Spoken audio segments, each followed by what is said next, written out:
Voilà 2 mois que nous étions coincés à Teotihuacan à cause d'une panne de frein et d'une pièce que nous n'arrivions pas à récupérer à la douane. Les choses ont changé depuis quelques jours car Maurice est à nouveau opérationnel. Nous passons encore un moment chez Don Paco, mais cette fois par choix et non par obligation. Et ça change tout. Voir le pain français.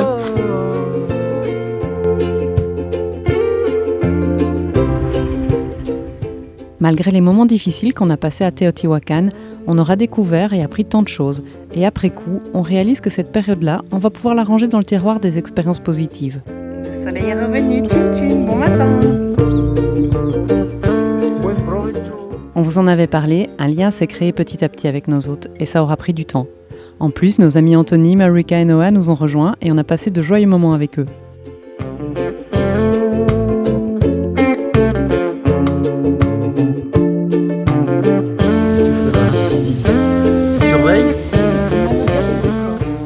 Même les 3 chiens de Don Paco vont nous manquer quand on partira. Enfin, si on part. Car pris dans l'élan des retrouvailles, on n'a pas encore pris le temps de tester si Maurice fonctionne parfaitement.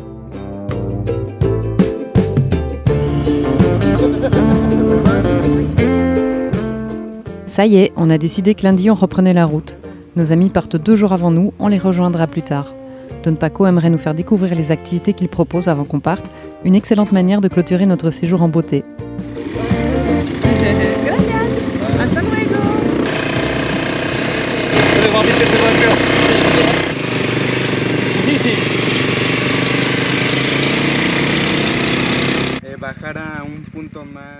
C'est Eric qui nous sert de guide pour explorer les environs des pyramides et pour nous parler de l'histoire et de la culture de Teotihuacan. Certaines grottes autour de San Juan de Teotihuacan se visitent. Elles ont joué un rôle important dans la culture et la spiritualité de la région préhispanique. Se debe pedir permiso para entrar. Ah, sí. Se coloca la mano izquierda en la cueva y se pide permiso para entrar. Sí. Ok. ¿Verdad? Sí. Es como un lugar sagrado. Así es. Así es. Ok, vale. Entonces, adelante.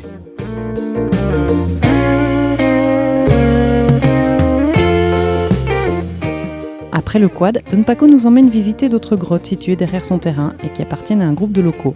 Il y organise souvent des cérémonies et des mariages.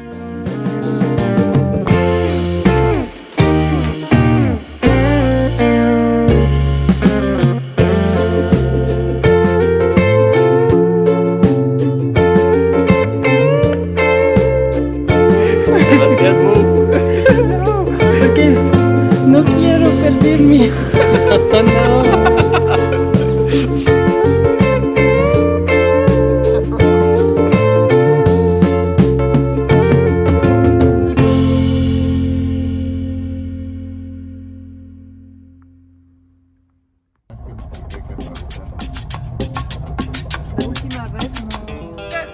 Aujourd'hui, c'est le grand départ. On a prévu de reprendre la route après 2 mois à Teotihuacan. Mais avant de se séparer, Don Paco nous a demandé de nous lever à l'aube pour une dernière surprise. Il veut nous emmener à l'endroit où les montgolfières décollent pour aller survoler les pyramides.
vols en montgolfière au-dessus des pyramides du Soleil et de la Lune sont une attraction touristique populaire.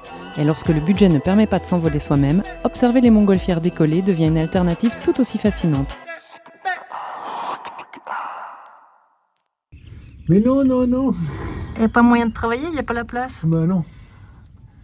Faut que je resserre le frein à main, ma grande. Petite pousse. Non. Bah oui, tu veux encore des caresses. Bah oui.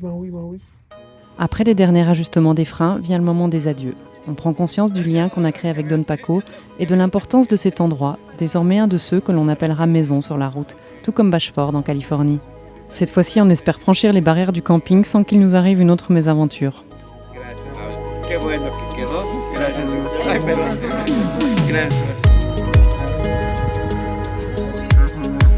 Allez, cette fois on est parti.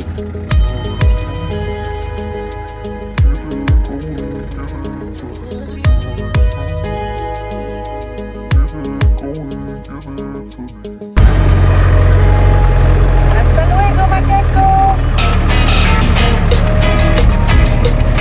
Hasta luego. Ah. On va peut-être venir avec nous.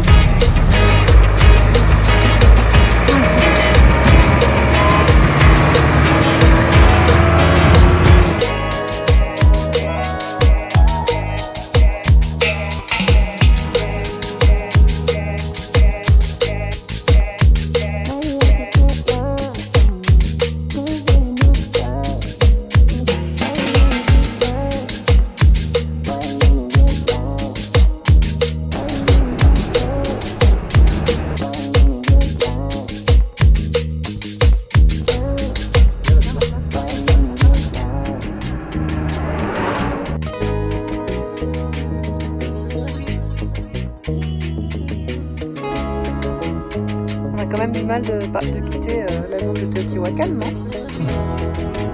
On est pris dans des embouteillages. Et complètement à la vague.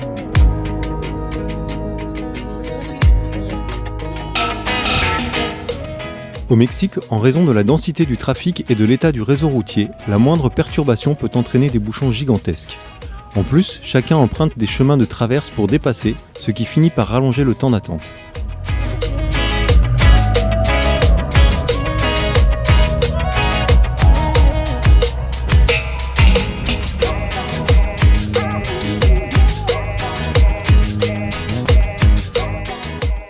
Encore une fois, bien que nous avions prévu un trajet court, nous arriverons finalement de nuit. Heureusement, cette partie du parcours se termine sur l'autoroute.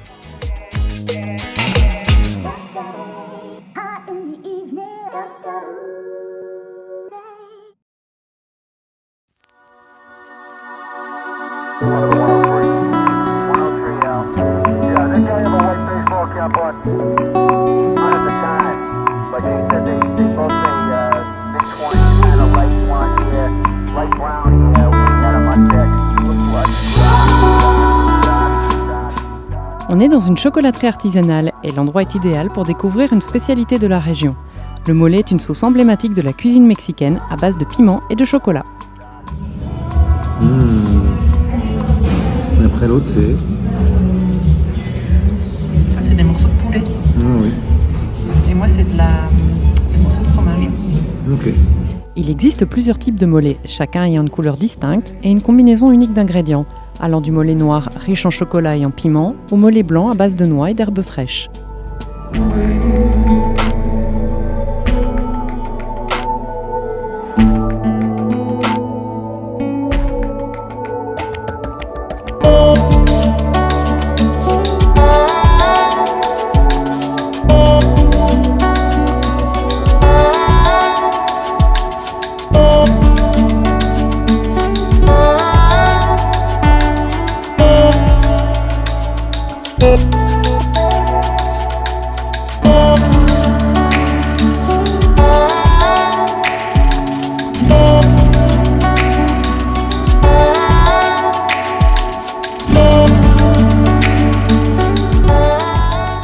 Cholula est un pueblo magico très agréable. La ville est réputée pour son église baroque un peu particulière.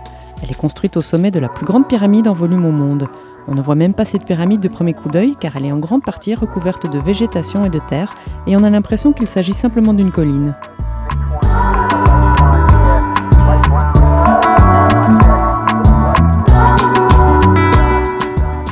Bon ben ça y est, on a quitté Teotihuacan, le cœur un peu serré et plein d'émotions. On est arrivé à Cholula, dans la banlieue de Puebla. Et comparé aux autres villes qu'on a visitées auparavant, c'est vraiment beaucoup plus calme et on apprécie.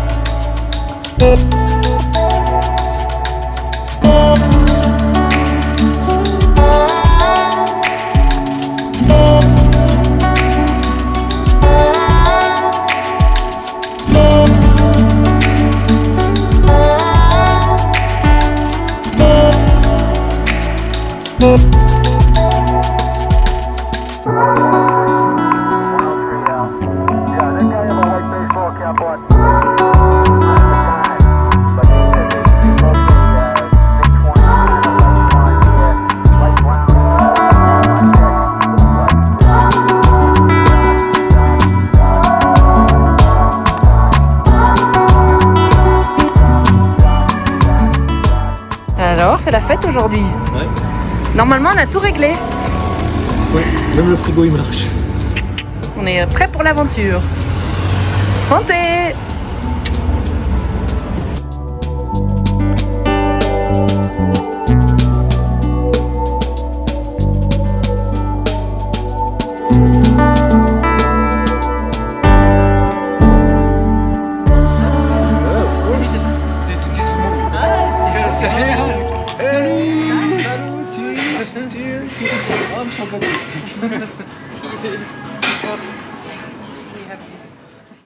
Ouvre-le. Tada, surprise! C'est un tamalé au chocolat. Avec du maïs, du chocolat, tamalé. Avec Victor et Betty, qu'on avait rencontrés au camping, on s'offre un petit déj dans cette fameuse chocolaterie artisanale avant de reprendre la route. Seb ne voulait pas partir sans goûter le fameux tamalès au chocolat. Alors, c'est comment? It don't taste chocolate. Maybe it tastes more cacao. More cacao, that's right. But also, I'm also tasting something at the end. Like when I first went in there, it tastes like lace or something, nuts, and then you start tasting.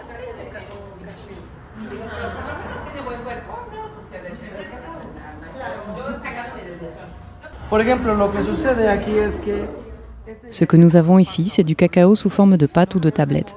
Lorsque nous le préparons à la main, nous commençons par enlever l'écorce du cacao torréfié, puis nous le lavons et nous le préparons pour le moudre. y vamos teniendo el cacao listo para moler. Nous avons deux types de cacao ici, du cacao lavé et du cacao fermenté. Le cacao lavé, une fois sorti de la cabosse, conserve encore du mucilage, qui est riche en sucre. Ce mucilage est lavé et les fèves sont ensuite séchées au soleil. Quant au cacao fermenté, il est placé dans les feuilles de bananier pour fermenter. Si vous souhaitez les goûter, vous remarquerez que les saveurs sont très différentes. Para que se caliente y si gustan probarlo, este y este saben muy diferentes. Sí, adelante. Là, il y en a deux très différents.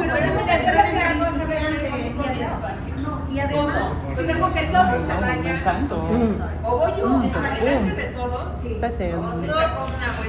Eso es Ese es el cacao lavado, ese es más amargo, el otro es más como afrutado. Ça, c'est plus fruité. Et ça, c'est plus amer. ¿Vas a hacer un curso este fin de semana? No, vamos a aprender a café. Es que nos atrasamos en la semana pasada. C'est pas différent. Bye bye. What? Yes. Bye bye.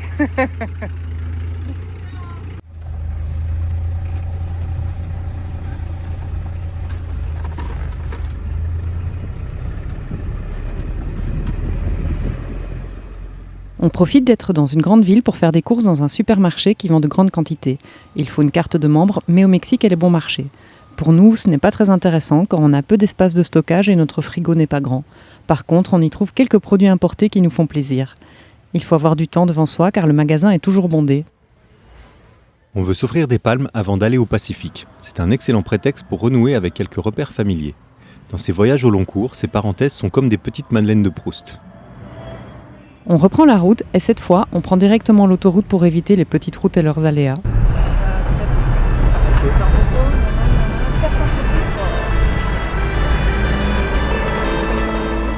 Au Mexique, les tarifs d'autoroute dépendent du nombre de roues et non de la taille du véhicule. On a des roues jumelées, donc avec nos 6 roues, on paie le double d'un gros camion 4 roues qui ferait 3 fois le poids de Maurice. Des embouteillages, encore des embouteillages. Là, on vient de rentrer sur l'autoroute.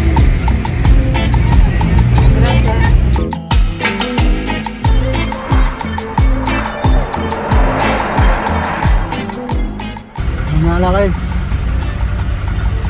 On a dû faire même pas 1 kilomètre en une grosse demi-heure. Il y en a ras-le-bol des embouteillages au Mexique et des routes. Quelle charge à chaque fois les routes.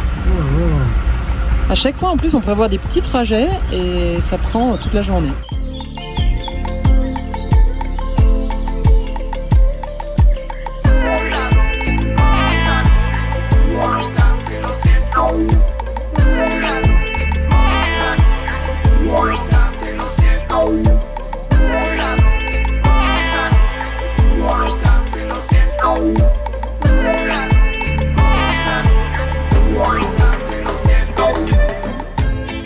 Au final, 1 heure de bouchon, juste pour un véhicule qui a perdu son chargement de viande. On est bien au Mexique.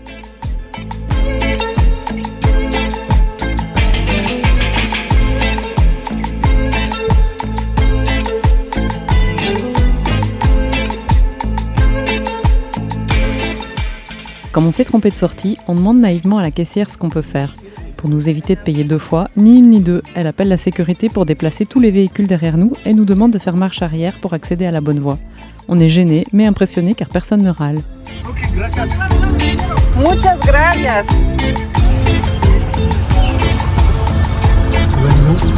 Incroyable. Là, ils sont cool, hein. Sur ce coup-là. Arrivé au Mexique.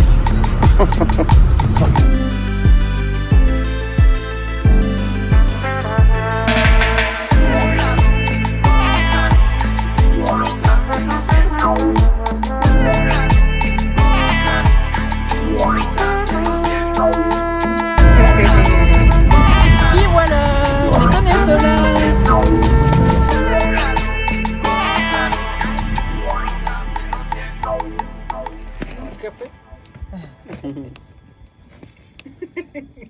También en inglés decimos boss.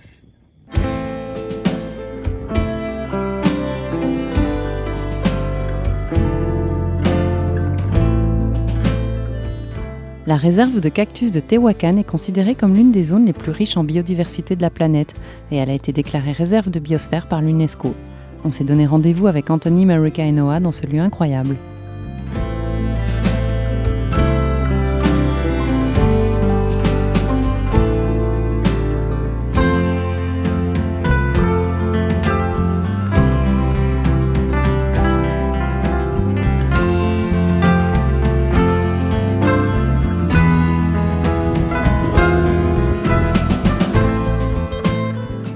On ne s'est pas souvent retrouvé au cœur de la nature au Mexique. Même si ce n'est qu'une halte avant d'arriver dans l'état de Oaxaca, on savoure pleinement ce moment de tranquillité et de sérénité.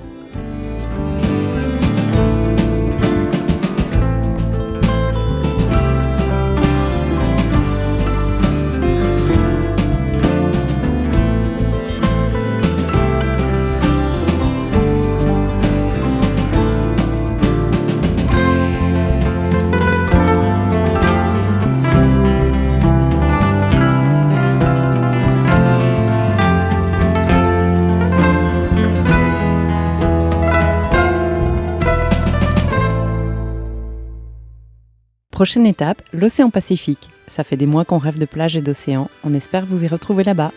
Et pour ceux qui se posent la question, ne vous inquiétez pas, Macaco et Nana sont bien rentrés chez eux, Don Paco nous a rassurés. Vous pouvez nous aider en ajoutant un pouce, un commentaire et en partageant au maximum la vidéo.